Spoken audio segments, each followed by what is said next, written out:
और दिन और रात जो चूहे हैं वह इस जीवन को काटने में लगा हुआ है। कब ये दिन और रात हमारा समाप्त हो जाए कहाँ नहीं जा सकता। कल कभी नहीं आता है, आज ही आता है। हम रोज मर रहे हैं, वह कैसे? जैसे आज कौन सा डेट है? 7 तारीख है ना, 7 जून 2026। अब ये कल आएगा? नहीं आएगा ना। 4 बज गया था, 4 बजे बीत गया। अब हम पूजा करें, आरती करें, वंदना करें, किसी गुरु का नाम जाप करें, लेकिन 4 बजे का समय 7 तारीख 7 जून 2026 ये आने वाला नहीं है। तो हम रोज तो मर रहे हैं, हम रोज मर रहे हैं। अपने जीवन की इस वास्तविकता को समझिए। यह कहानी का सार हमें यही बताता है कि हम किस प्रकार इस संसार में आकर भूल जाते हैं। इस संसार में आकर हम यही समझने लगते हैं कि हम तो यहाँ सदा रहेंगे। लोग मर रहे हैं तो मर रहे हैं, हम नहीं मरेंगे। एक बार यक्ष ने युधिष्ठिर से पूछा कि संसार में सबसे बड़ा आश्चर्य क्या है? तब युधिष्ठिर ने कहा कि प्रतिदिन प्रत्येक प्राणी जो है यम सदन जा रहा है, रोज रोज मर रहे हैं, लेकिन जो जीवित मनुष्य है उसे जीने की आशा लगी रहती, उसे लगता है कि मैं नहीं मरूंगा। यही सबसे बड़ा संसार का आश्चर्य है। तो ये जीवन मिला हुआ है, इसकी जीवन के महत्व को समझे, इसकी वास्तविकता को समझे। यह सदगुरु कबीर साहब की साखी को समझे कि सदगुरु कबीर साहब जी कह रहे हैं, कल करे सो आज कर, आज करे सो अब, पल में प्रलय होएगी बहुरी करेगा कब। लेकिन हम क्या कहते हैं? आज करे सो कल कर, कल करे सो परसों, जल्दी जल्दी क्या है यारो, जीना है बरसों। क्यों ऐसा कहते हैं? क्योंकि वो लोग बेहोशी में जीते हैं, उन्हें इस वास्तविकता का ज्ञान नहीं है। उन्हें जानते तो हैं, लेकिन ऐसा कौन सा काम है जिसे बरसों पर टालते हैं? वह काम है सत्संग में आने का, वह काम है अपने जीवन को ऊपर उठाने का, इसे हम कल पर टालते हैं। और जो गलत काम है उसके लिए ऐसा कहते हैं, कल करे सो आज कर, आज करे सो अब, पल में प्रलय होएगी बहुरी करेगा कब। तो लोग जो है बड़े समझदार हैं, बड़े ज्ञानी हैं, जिसे देखो वही ज्ञानी है। एक बार मैंने जुआरी से कहा कि भैया दूर रहो इस बीमारी से।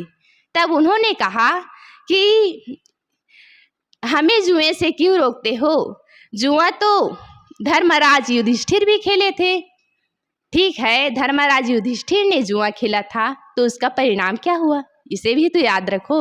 उसका सारा राजपाट बिक गया, स्वयं बिक गए, अपनी पत्नी को भी बेचना पड़ा। तो लोग ये तो कहते हैं कि धर्मराज युधिष्ठिर ने भी जुआ खेला, लेकिन उसका परिणाम क्या हुआ इसे वे ध्यान नहीं देते। यदि उसे यह परिणाम याद रहे तो वह जुआ खेलेगा ही नहीं। दुनिया बड़ी सयानी है, जिसे देखो वही ज्ञानी है। एक बार मैंने शराबी से कहा कि दूर रहो इस खराबी से। तब शराबी व्यक्ति ने कहा कि आप भी तो अंगूर खाते हो, फिर हमें शराब पीने से क्यों रोकते हो? क्योंकि ये शराब जो है अंगूर का ही तो पानी है। दुनिया बड़ी सयानी है, जिसे देखो वही ज्ञानी है। तो लोगों को हम ज्ञान देना चाहते हैं, लेकिन वह तो हमसे बड़ा ज्ञानी है। सदगुरु कबीर साहब जी ने कहा है ना, पानी पियावत क्या फिरो, घर घर शायर बाय, तृषावंत जो होएगा पीवेगा झकमारी। क्या ज्ञान की बातें लोगों को बताते फिरते हो? जिसे ज्ञान की पिपासा होगी वह तुम्हारे पास स्वयं चल कर आएगा। तो दुनिया बड़ी सयानी है। किसमें सयानी है? अपने दुर्गुणों को ढांकने में। तो हमें ऐसा सयाना नहीं बनना है। हमें समझदारी तब लानी है जब कोई अच्छा काम करना है, किसी की मदद करना है, किसी की सेवा करना है, तब समझदार बने। अपने दुर्गुणों को ढांकने में समझदार ना बने।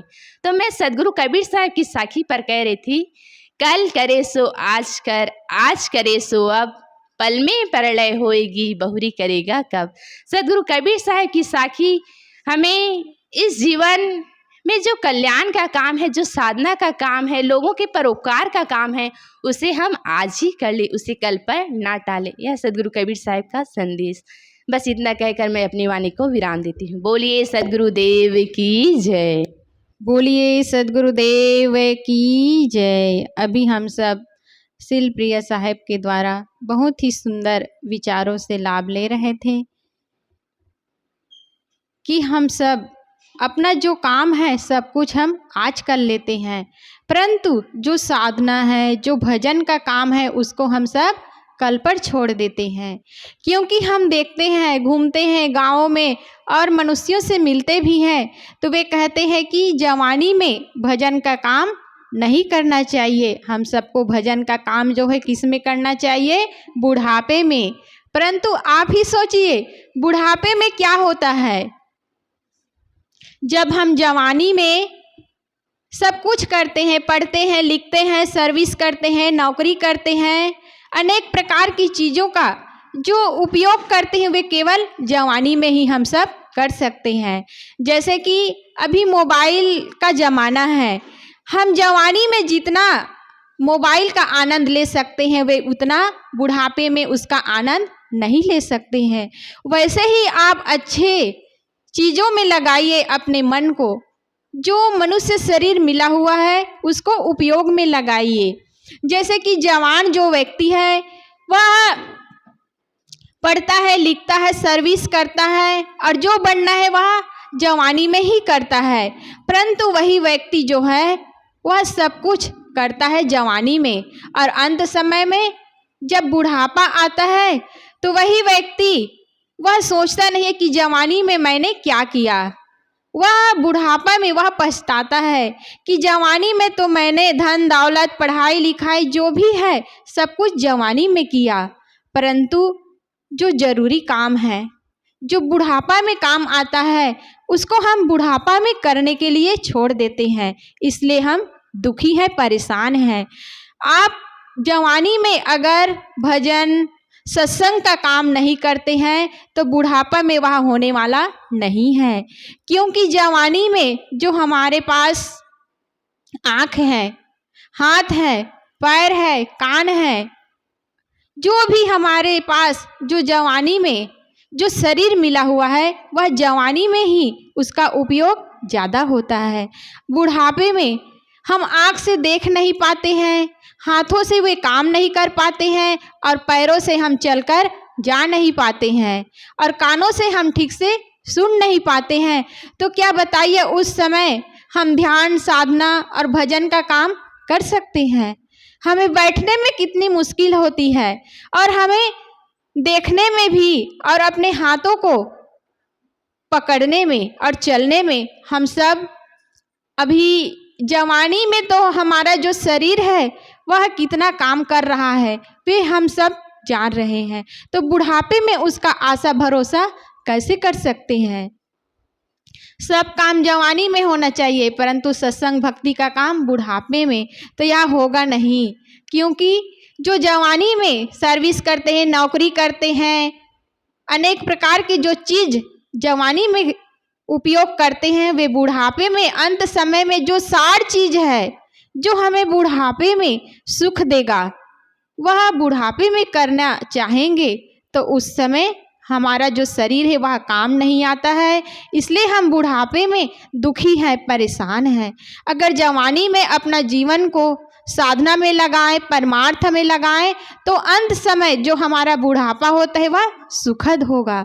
देख लीजिए, जैसे संत होते हैं वे जवानी से शुरू से बचपन से लगे होते हैं सत्संग भजन में, तो वे बुढ़ापे में सुख की नींद सोते हैं, वे सुखी रहते हैं।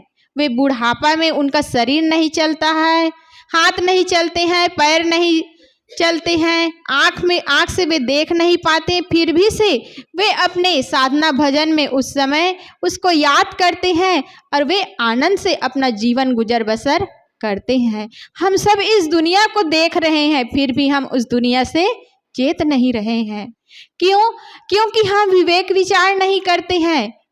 हमारा जो मन है वह जो जवानी में उस वस्तु को हम भोगने में इतने मस्त हो जाते हैं कि अंत समय को हम सब देख नहीं पाते हैं। इसलिए हम सब सत्संग भक्ति में अपने मन को लगा नहीं पाते हैं, तो अंत समय में हम सब रोते पछताते हुए इस संसार से हम सब चले जाते हैं। हम शुरू से अपने जीवन को साधना भजन में लगाएं और अंत समय को हम अपना सुखद और खुशहाल जिंदगी बनाएं, तभी हम सबको यह मानव जीवन मिला है वह सार्थक होगा। आइए